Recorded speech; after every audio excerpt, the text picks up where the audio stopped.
As we feared, it was bound to happen, and yes, there is an official confirmation now on Hardik Pandya's medical status at this point in time. The BCCI have released the press release, and it is confirmed Hardik Pandya is going to miss the New Zealand match in Dharamshala after sustaining that ankle injury during the game against Bangladesh in Pune.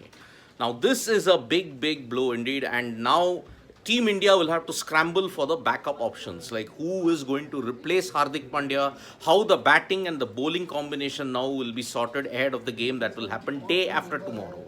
Now, the press release that the BCCI has sent is that Team India vice captain Hardik Pandya sustained an injury to his left ankle while fielding of his own bowling during the game against Bangladesh.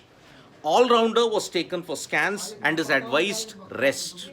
He will be under the constant supervision of the BCCI medical team.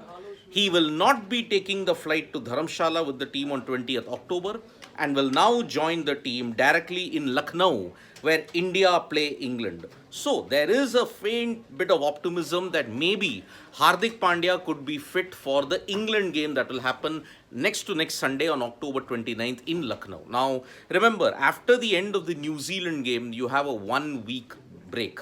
Then on 29th October, you are going to take on England. And that is the reason why maybe India did not want to risk Hardik Pandya in this match. Because remember, Hardik Pandya, of his own bowling, what happened in the first innings, he tried to stop a straight drive, but then unfortunately, he landed rather awkwardly, and that's why his ankle was taped up. He hobbled, and that is why he had to go off. He didn't field in the entire innings. He was only expected to come out to bat after either the fall of 5 wickets or 120 minutes after the second innings had started.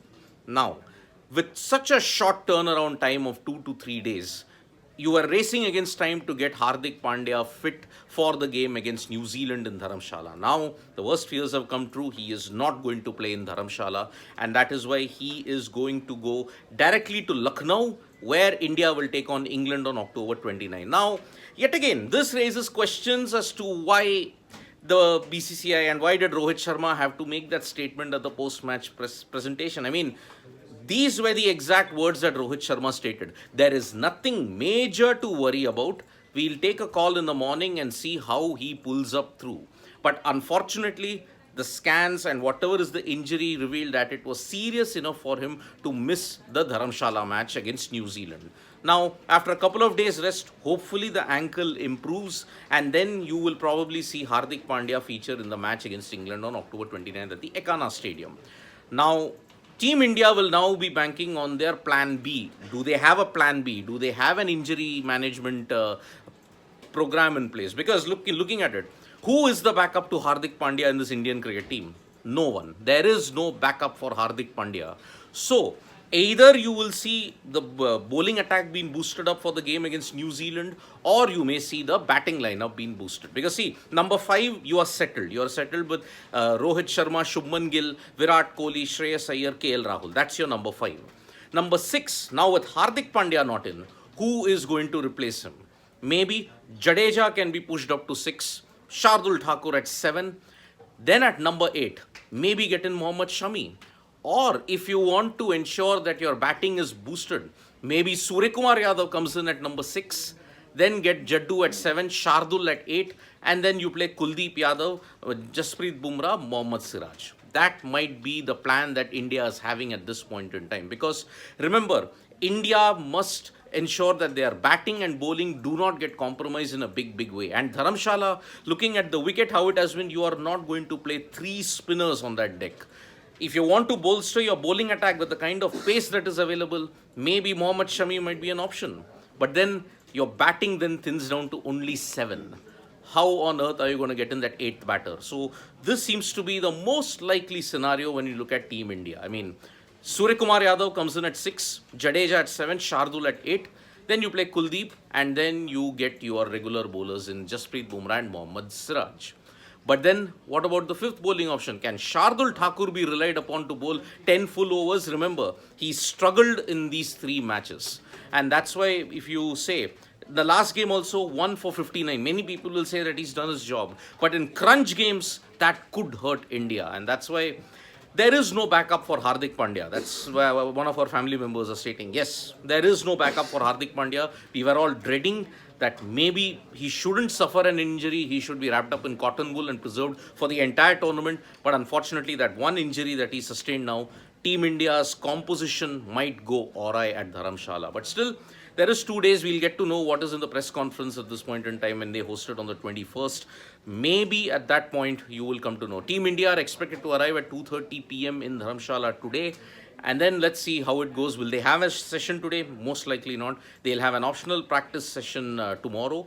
And that's why let's see how it pans out. So that is the latest update we have got from Dharamshala and with the BCCI that unfortunately it's confirmed Hardik Pandya is out of the New Zealand game. One hopes that he is fit for the England game that will happen on October 29th. Because after that, October 29th, November 2, November 5, you've got 3 important games rather. England, Sri Lanka and South Africa. Then you have a 1-week break. And that is the period in which you may see either of Siraj or Bumrah rested. But then after that, you are heading directly into the semi-finals. India and New Zealand are one of your semi-final contenders indeed. So top of the table clash, whoever wins is all but certain of a semi-final spot. He will just have the team has to win only 1 or 2 of the remaining matches that is there. So there are some comments that I would have. Knockouts are important. We should rest for 1-2 games. It's okay, sports fan. Yeah, I think now see, this is a forced stress that Hardik Pandya is getting. So that's why his ankle will take some time to heal. Maybe if it is 99.9%, he'll just pull through to the league stages and the knockouts. And then let's see what happens. Then if you look at it, Hardik, Iyer and Bumrah has consistent fitness and injury issues. We have some other good players like Samson who performed and Ashish Ranjan. No, this is not a fair assessment. I mean, Hardik Pandya suffered an injury in the field of play. What can you do about it? It's not his fault that he got injured. Shreyas Iyer, I mean, it was a freak injury. Just have a look at how Shreyas Iyer recovered from that. Bumrah, with the kind of bowling that he does, he will be injury prone. So you can't blame all these 3 players. Cricket is a physical sport. And that's why injuries are part and parcel of it. So thank you so much, folks, for joining us for this live. We'll be back with more updates on sports today. Tap that bell icon so you know when we go live. Don't forget to download the SportsTalk mobile app for all the information that you need in English and Hindi regarding the World Cup. Bye-bye.